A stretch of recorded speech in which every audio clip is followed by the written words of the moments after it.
So this is module 7 of the DBXL training, and we're going to be discussing admin hints and tricks. And I'm going to start off by just connecting into the server where DBXL is installed and show you where errors are logged. And this is, you might have done this in the past. If not, then this is your first exposure to the Qdabra logs. Every server is going to have an event viewer, so you just come to the server's event viewer, and that's not event viewer. This is event viewer. And within applications and services, you're going to find a Qdabra log. So that log is created when DBXL is installed, and it stores everything from the moment where DBXL was installed going forward. It even records information during your installation, so if your installation ran into issues, those issues will be here. It is a pretty big log, so it might be, like any of these Windows logs or applications and services logs. Sometimes it's a little cumbersome to go through these information messages and so on and so forth. So how can you attack this? You can look according to the date and time, of course. If you know more or less when an error happened, you can come to the log, and according to the date and time, try to find that. If you don't know the date and time approximately, you can just look for errors. So you can actually just filter the log and then just include the warnings, critical error, and just show those. And that narrows it down quite a bit. So we had what did we have here? Thread was being aborted. I don't know what this is, but it was yesterday during training. I don't know.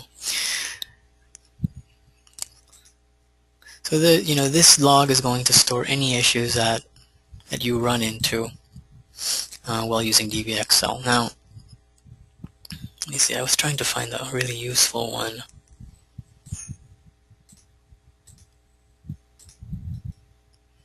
These are just warnings.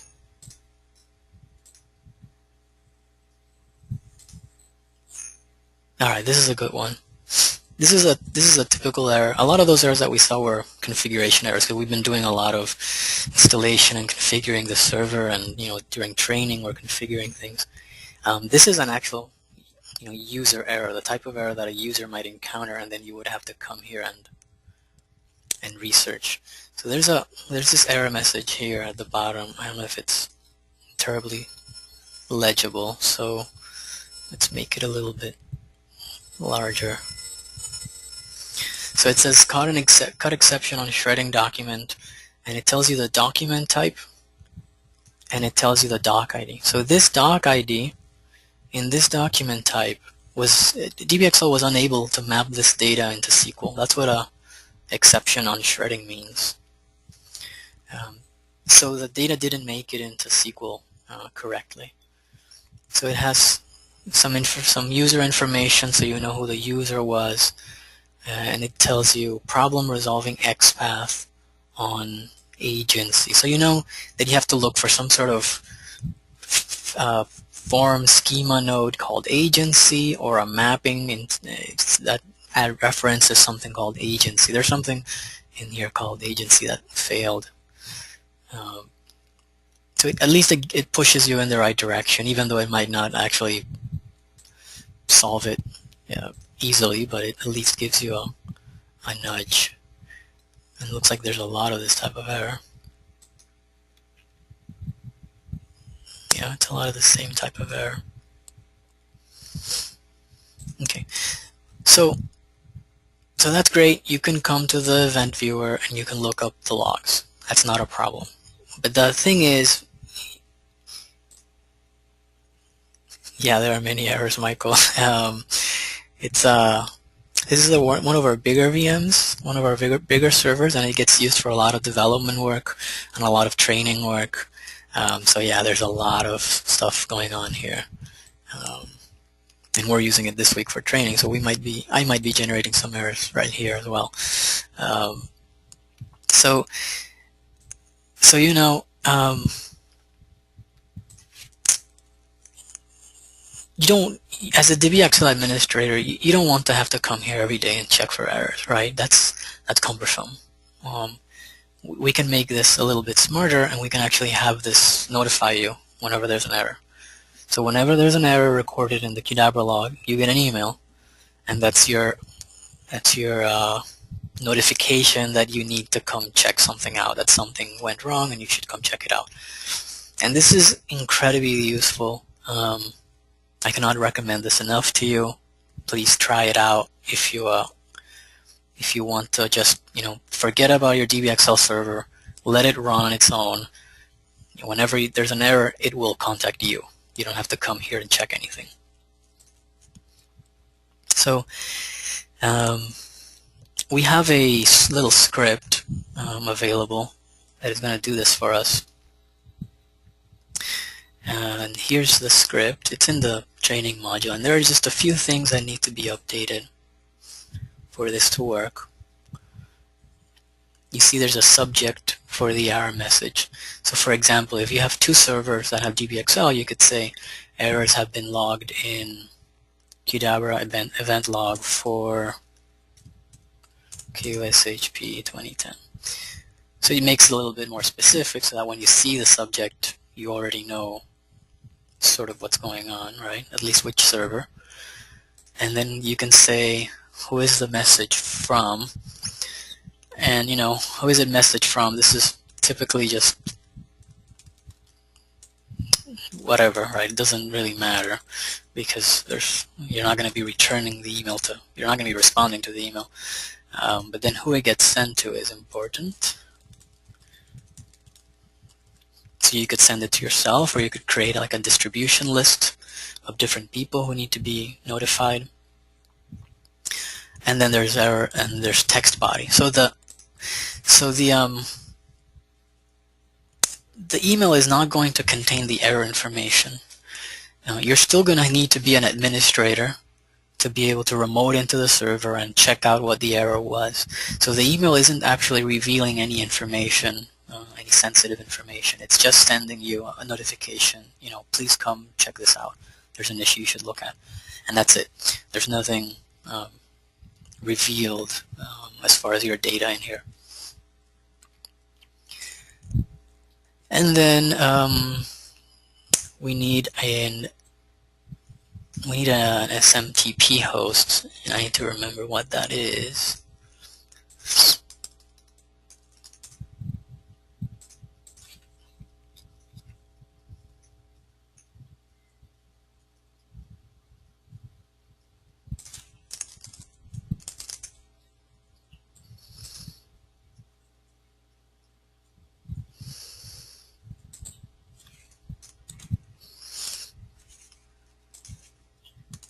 Okay, there it is.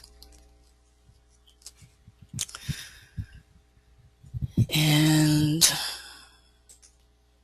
that's it. We just need to save this as the correct name and the correct file type. So when you try to save documents out of Notepad, it's going to try to add a text type at the end. So we're just going to switch this to an all files type. So there's our script, and we'll come here into the, if I can find it, we'll come here into the Windows Explorer, and we'll create just a location to store this file. Looks like it's already there.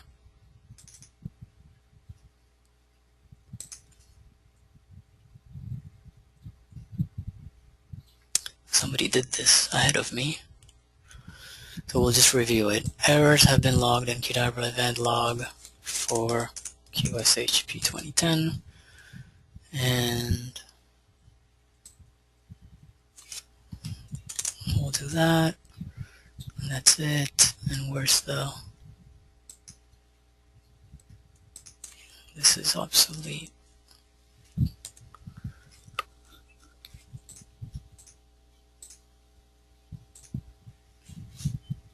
it was this.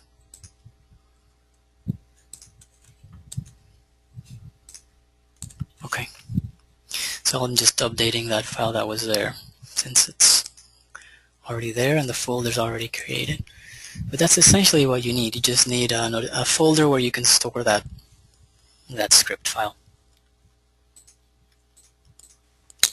So now that that's there, we can go to computer management.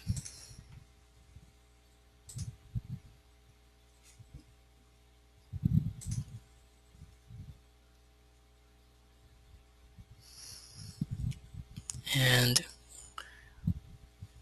the reason I come to computer management is because computer management is going to show me the event viewer right here, but it also shows me the task scheduler. And we'll need both of these. We'll need both of these for this procedure. So I'll go find that Qdabra log, and I will click Attach Task to this log.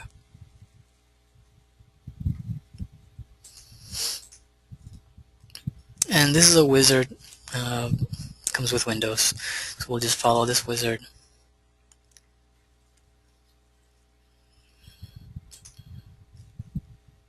Okay, so basically it's saying when an event is logged into the Qdabra log, we can start a program, and it's going to ask us for a program or a script. So that's just the script that we created.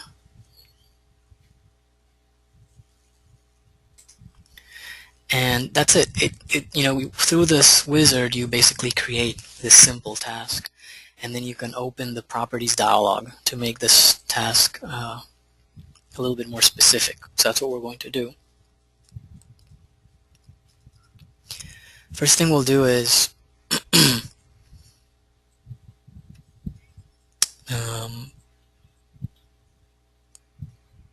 let's see. When running this task, use the following user accounts. See how it's using my account. What I'm going to do is change this so that it just uses the system account instead of my own. So that's it. And then we have to update this to the correct version. And I think it's R2. Let me check.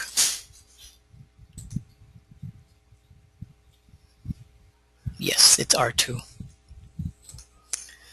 So you just make sure to select the correct version here. And then it might happen that you get two errors happening near each other. So there's a setting here. If the task is already running, then the following rule applies. Run a new instance in parallel. So it'll just run another of those scripts to send the error. And then in the Triggers tab, you can actually make this a little smarter. So you can say, you can select the log, you can select the source. So I typically leave this blank just to catch everything. And if you wanted to make this even more specific, you could switch to custom and create a more specific filter. So logged anytime, and let's say that you only want to receive critical error warning, you don't want verbose, you don't want information, and then here you can select.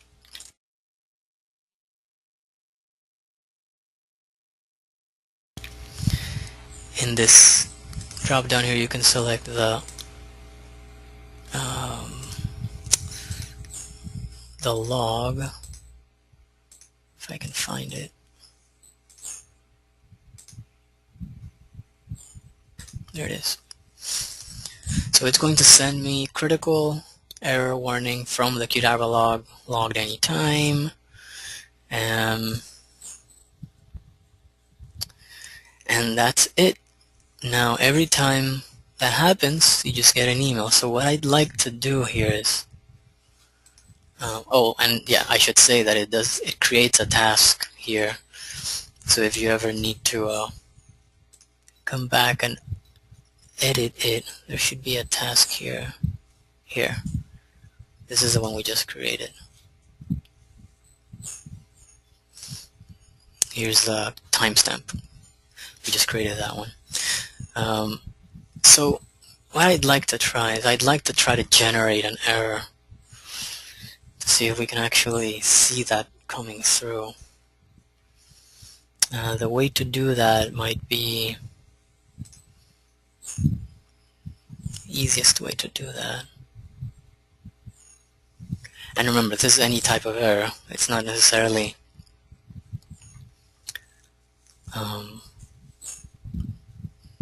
we're not discriminating here between configuration errors or shredding errors or anything like that. You know, any type of error that Qdabra on DBXL goes through, you're going to get an email.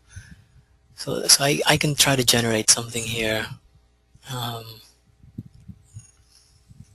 like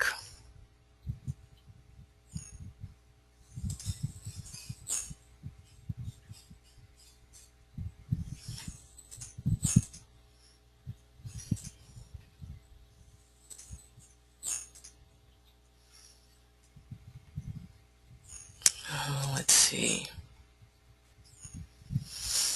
We have our database mapping set up, so maybe I'll use that to generate an error.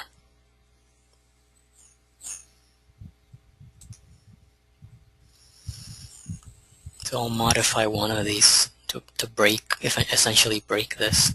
I'll change the amount to be a date. That should probably break it.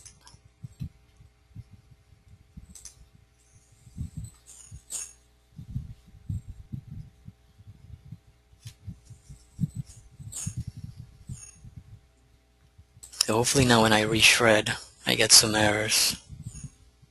Or not. That's funny. Let's try a different one then.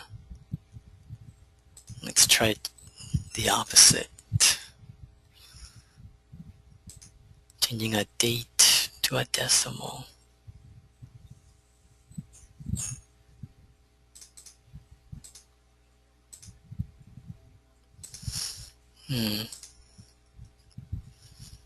That's an interesting result. Well, let's see.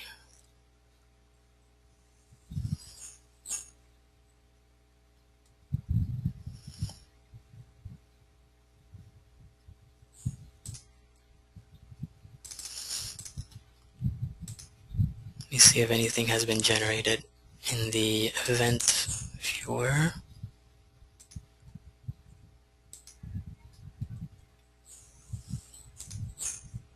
Yeah, so errors were generated in the event viewer, even though I didn't get an error in the dialogues there.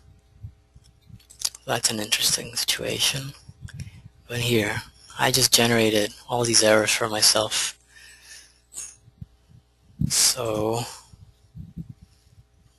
where are the emails?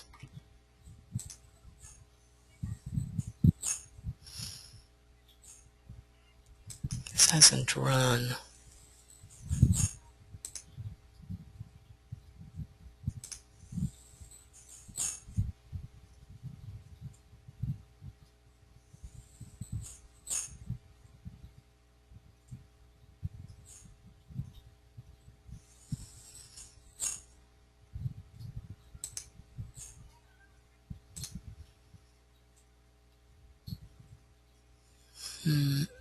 Let's see. Maybe I misconfigured something.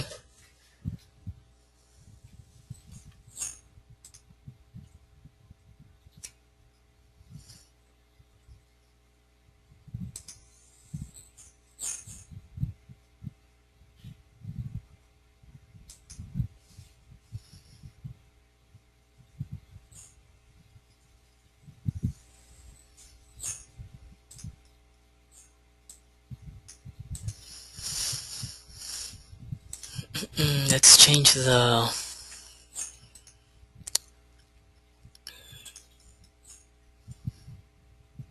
Let's take a look at that file where we have the script.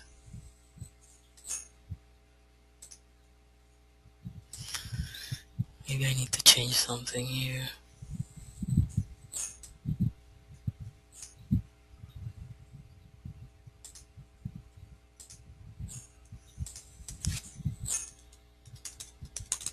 Let's try that.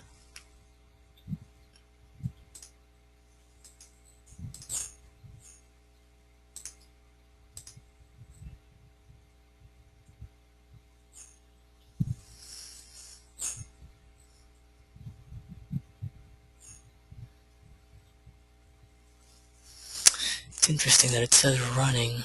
It's not doing anything.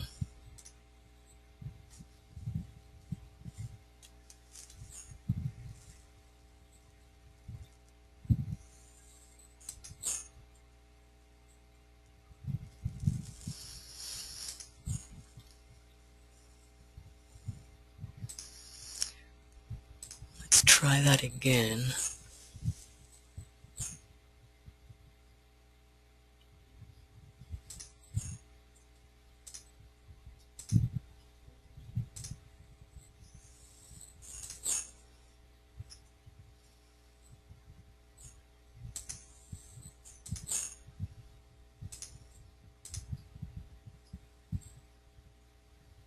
So it says last run.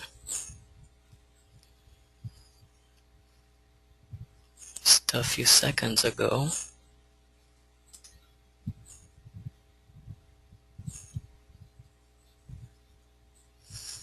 But I haven't received an email, so I don't know where those emails are going.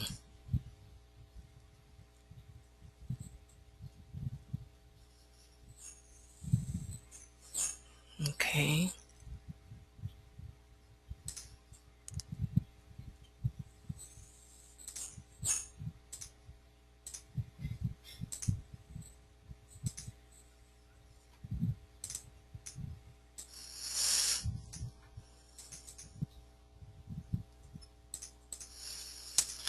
Just checking my config here, making sure everything's okay, that I didn't miss anything.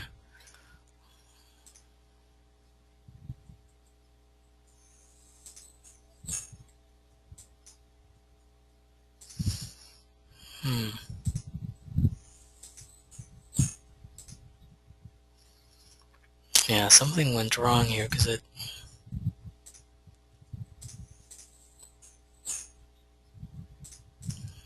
hadn't saved my configuration here. Strange.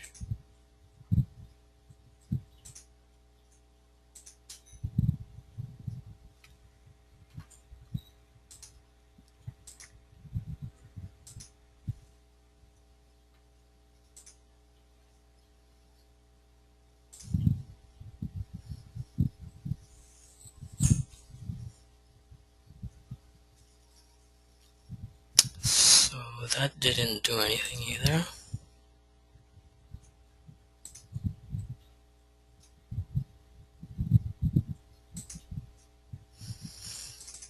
Okay, well, I need to figure this out.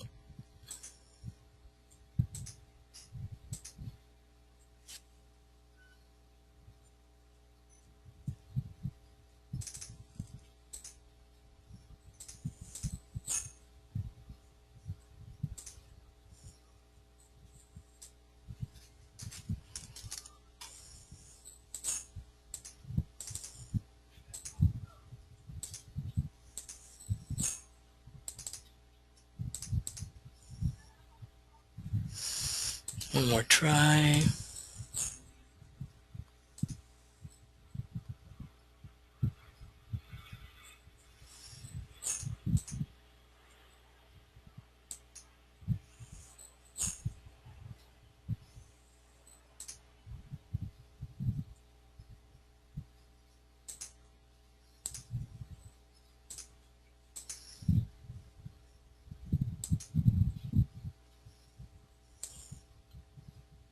Okay, I think I just had the wrong SMTP server because I changed it and now it worked.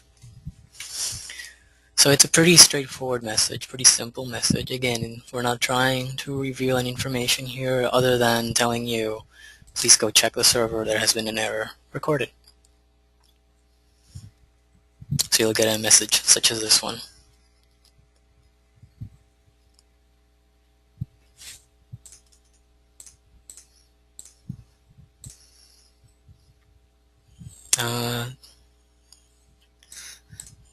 David, no, the emails weren't going to the junk folder. It's a valid point. I've seen that happen in other installations. So you have to watch out for that. In my case, in this case, it was just that I had the SMTP server wrong. We've changed mail providers a few times, so that's why. So that is sort of the first. What happened here?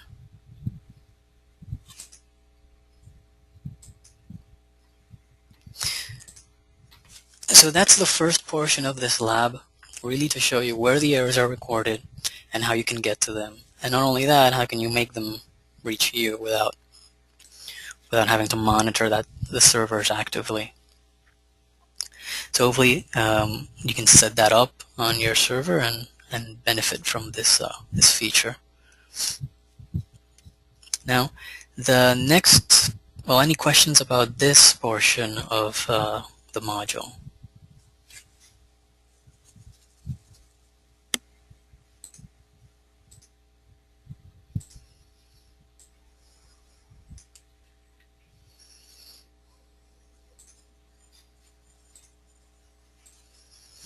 Okay, the next portion of the module talks about the DBXL migration tool. You might hear it referred as the document deployer. And this is a standalone tool. It's up on our website. You can download it and install it on your. It's not a server install. It's an installation for your machine as the administrator. So users don't need to have this either. The idea is that this tool gives you the ability to do some tasks that might otherwise be a little bit more difficult. So it's sort of an add-on to DBXL. So I'll just go through a couple of options here. The first option is this first tab called Export. So what this does is it's going to create an export file for your document types. So I'm going to get the URL here from my Qdabra web service, and I'm going to use it here on the DBXL server root, and I'll connect. There's a little log window here at the bottom. Once it finishes connecting, I'm going to get presented with this list of configurations. The configurations are the document type configurations. So this includes everything that gets installed with DBXL. And then here at the bottom you see that we have our event receiver doc type that we've been working with throughout the week. You can select what you would like to export. Typically you want to export documents and configuration. Configuration includes things like the database mapping, the form, and all of that. And then the documents themselves can also be exported.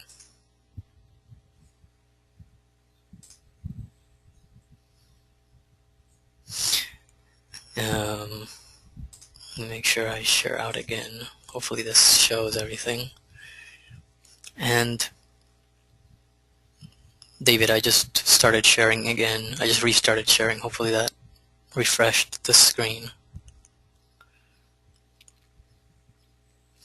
So you you determine your doc type. You want to export your documents and your configuration. And you select a local path. And I'll just export to my desktop. And then I'll run. And what the tool does is it goes into DBXL, it exports everything that you've done, right? You attach the form template, you gave it a name, you added database mapping, if you added a description, if you did anything else in DAT for that doc type, it gets exported here. So now I have a file, a folder on my computer that has this information. This is the export folder right here.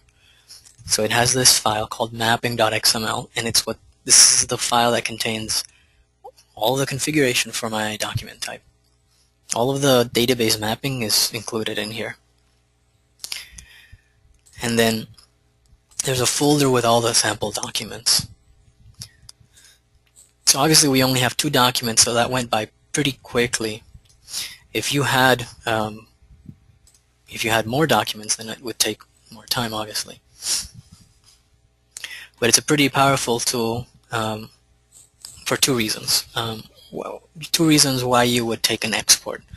Number 1 is that you just want to have a backup of the form and of the documents, and you do this, every month or every week or however often you need to, and you have a backup.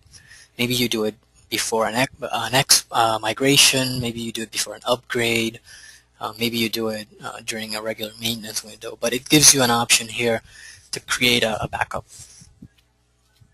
Now, if you needed to migrate the solution from one server to another, supposing you have like a production DBXL and a staging DBXL, you can migrate it from one to the other using this import option.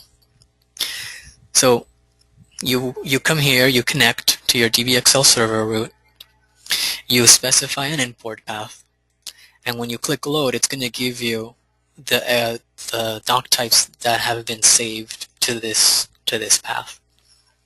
And then you can come here and import your documents and import your configuration, and you can give it a database, server, initial catalog, and these help to override your current configuration. So let's pretend that we are in DAT, and we go to the event,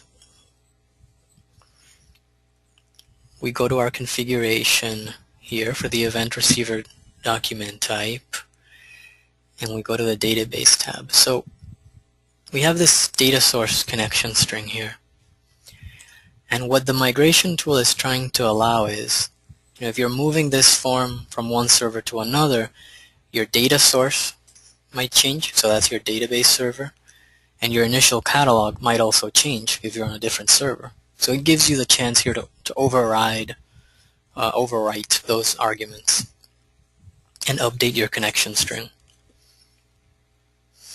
So what I'm going to do is actually I'm going to demonstrate this. I'm just going to put in the same parameters I have here because I don't want to change anything too drastically. So I'll just put in the same parameters, and I'll go back to the catalog, and I'll just pretend like I deleted that accidentally.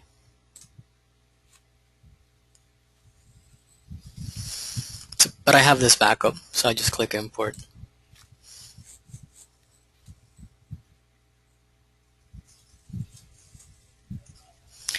And it adds the mapping and it adds the documents, and if I refresh here in the DAT, my document type is back and it has its 2 documents.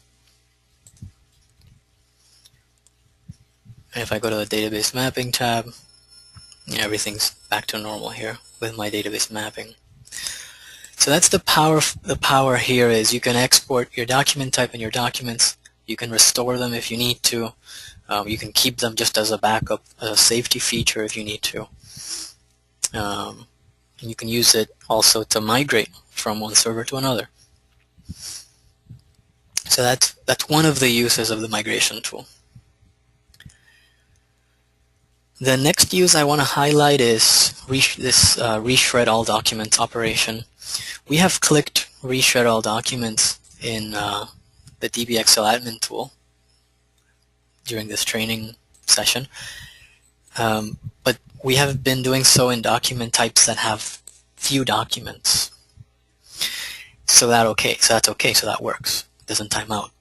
If you had thousands of documents, for example, and you clicked reshred all in DAT, it's going to time out. It's just too many documents to try to reshred at one time. So we provide this alternative through the migration tool where you can select your document type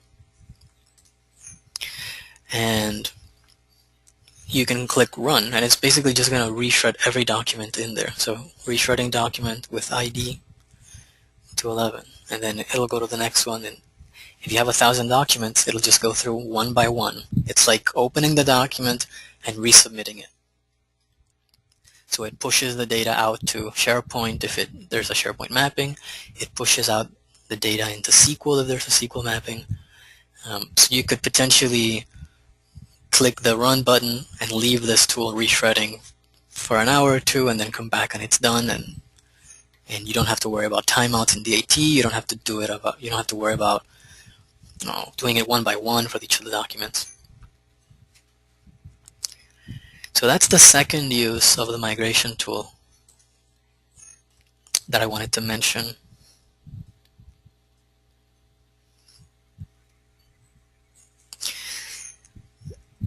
The third use I'd like to mention is this custom tab. The migration tool gets used a lot for any sort of custom scenario that you contact us about. If we're not able to solve it through the form or through DBXL, we'll say, well, we can use a migration tool and run a scenario, run a custom scenario. So that's why you see that there's a transform and migrate option in here. That's why here in the custom tab you see all this long list of things. There are a lot of options here. None of them are particularly important, but doing these type of things with the migration tool is pretty powerful, so that's why those are there. It's really on a need basis, right? If you need a specific scenario, then let us know and we can help you. If it doesn't exist here, then we can help you create one. But I'll show you one that we have here.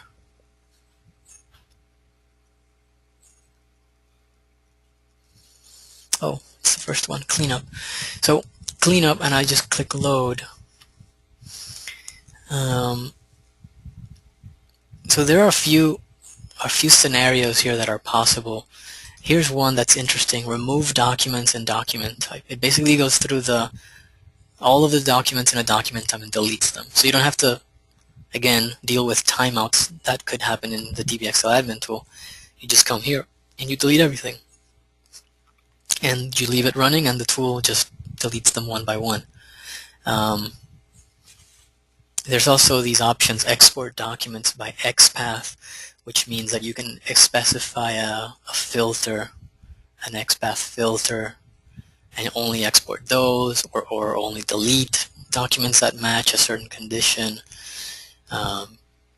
Remove document allows you to remove just a specific document. So in that case, you would have to specify a doc ID, and so on. I mean, there's a lot of material here, but the idea is, the migration tool is a pretty powerful add-on. You might never need to use it, and that's okay, but you might contact us at some point and we might say, yes, we can do that through transform and migrate, and so we give you a scenario file that you can run here. Or we might say, oh, go to the custom tab and find this scenario, and that'll take care of what you need to do. So so just keep the migration tool as a thought there if you ever need it. It's a pretty handy tool. Any questions about the migration tool?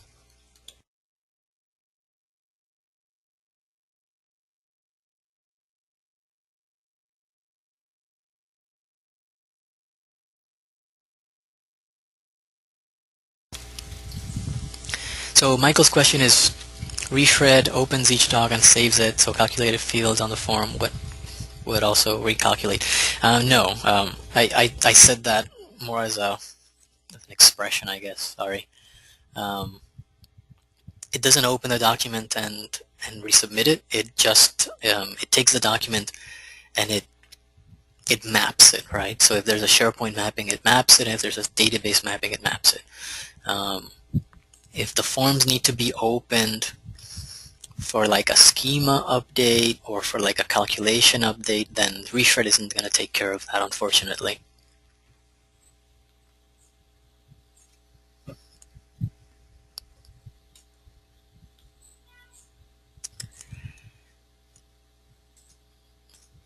Okay. So the third portion of this module 7 deals with importing forms using a PowerShell script. And how did this come about? I mean, we just talked about importing files using the migration tool. So why would we need this other way of importing forms?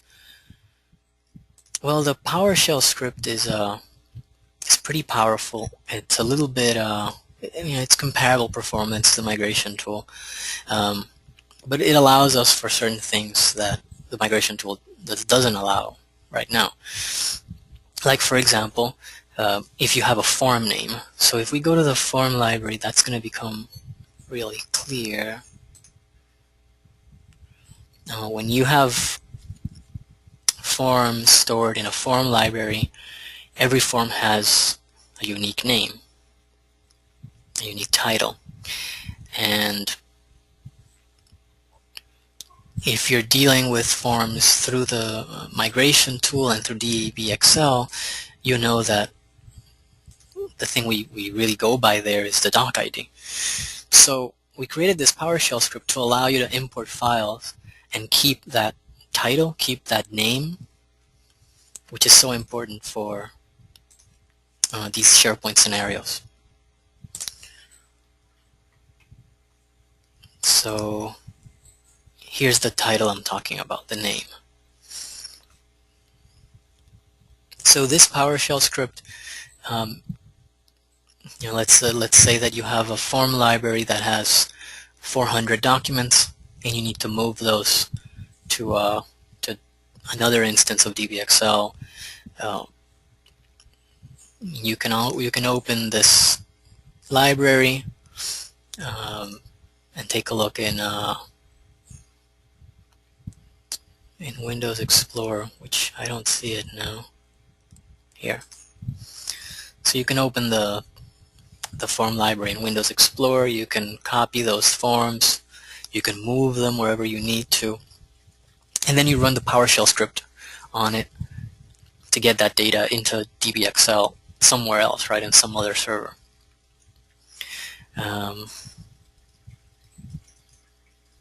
So let me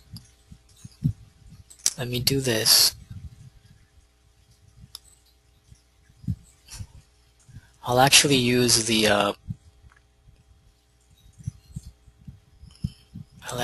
2010 scenario.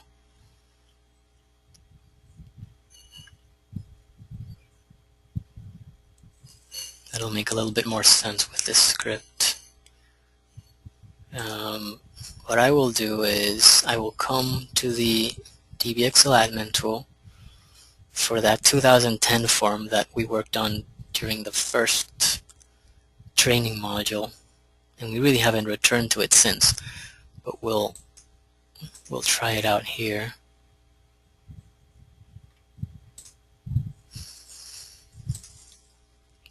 And what I'll do is, it's not loading, is it? Here it goes. Alright.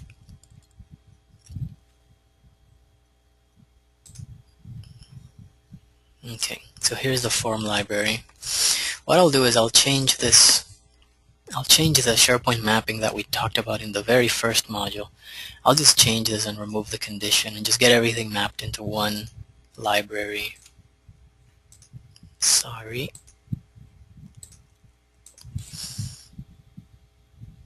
Just to make the example a little bit clearer.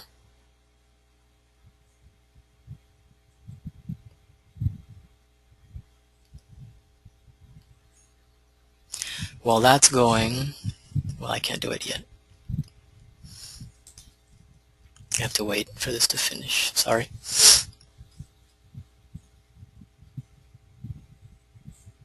Okay, so that's done. I'll reshred to make sure everything goes into my one form library. And if I refresh, I should have those two documents now. Great. So what I'm going to do is I'm going to save these down.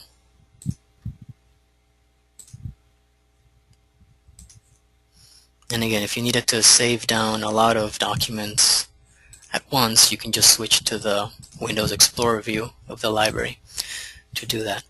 So now that they're saved, I'm going to delete them. So that's it. They're gone from DAT, and they should be gone here from here as well. So that gives me the scenario I need to come to the server, and I'm connected via remote desktop connection.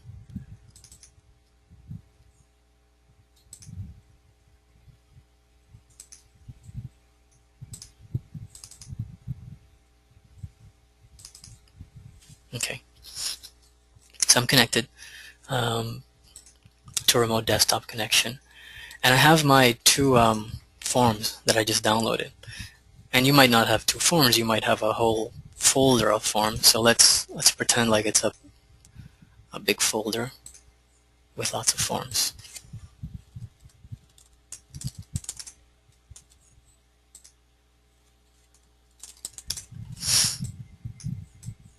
And all the forms are in there. We have this script, which is a part of the training material. It's the PowerShell script. I'll just add it in here. And we're going to run that script to get those forms imported again. And so what I'll do is I'll find my PowerShell window.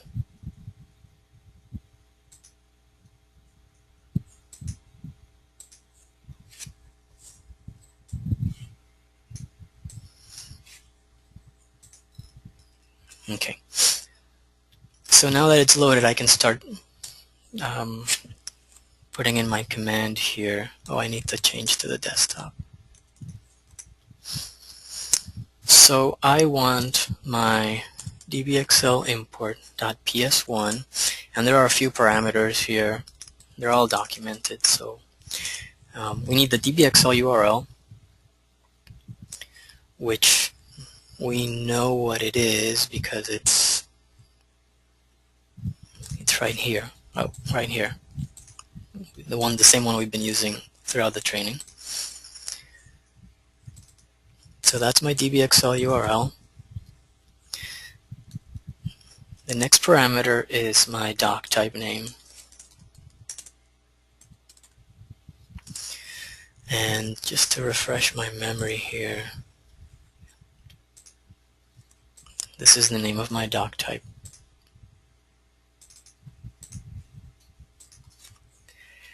And then we need a folder where our files are all stored. So I believe that's C, users, my username, desktop, forms. And that's it. The PowerShell goes through every XML form in that folder and submits it. And it didn't like that.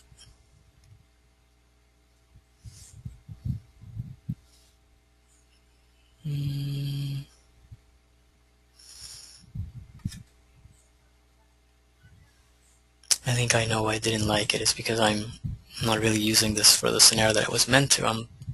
I deleted them and I'm importing them into the same location. But what I can do is I can grab these forms from the 2013 server, because these are different. You know, if you're migrating forms that are already in DBXL, just use the migration tool. But in this case, now I have these two forms that I just grabbed from the 2013 site. So they've never seen this DBXL site. I'll get rid of those and I'll bring in the new ones.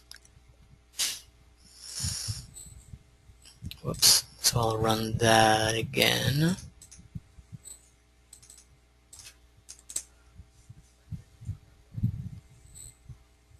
So there we go.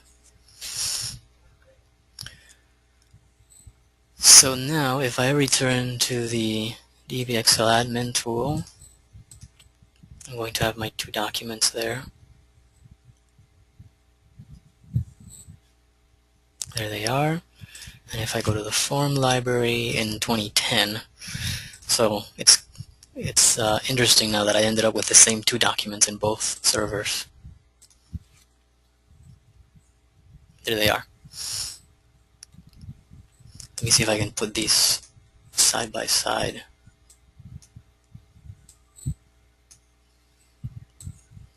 There. So there are the two documents in DBXL and the two documents in the SharePoint form library.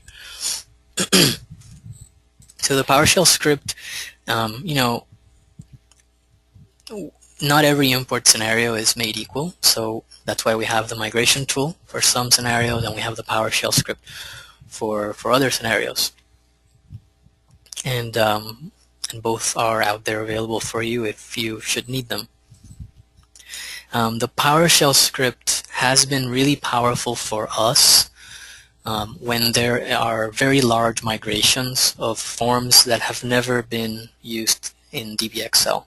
So you've had some process used for a few years and you have a lot of forms that already exist and you need to get them into DBXL and you need to get them imported. And in those scenarios, the PowerShell script has been very powerful for us. If you're migrating from one DBXL server to another, then just use the migration tool, of course. So that wraps up Module 7 with these administrative tricks and hints. And hopefully it's been of some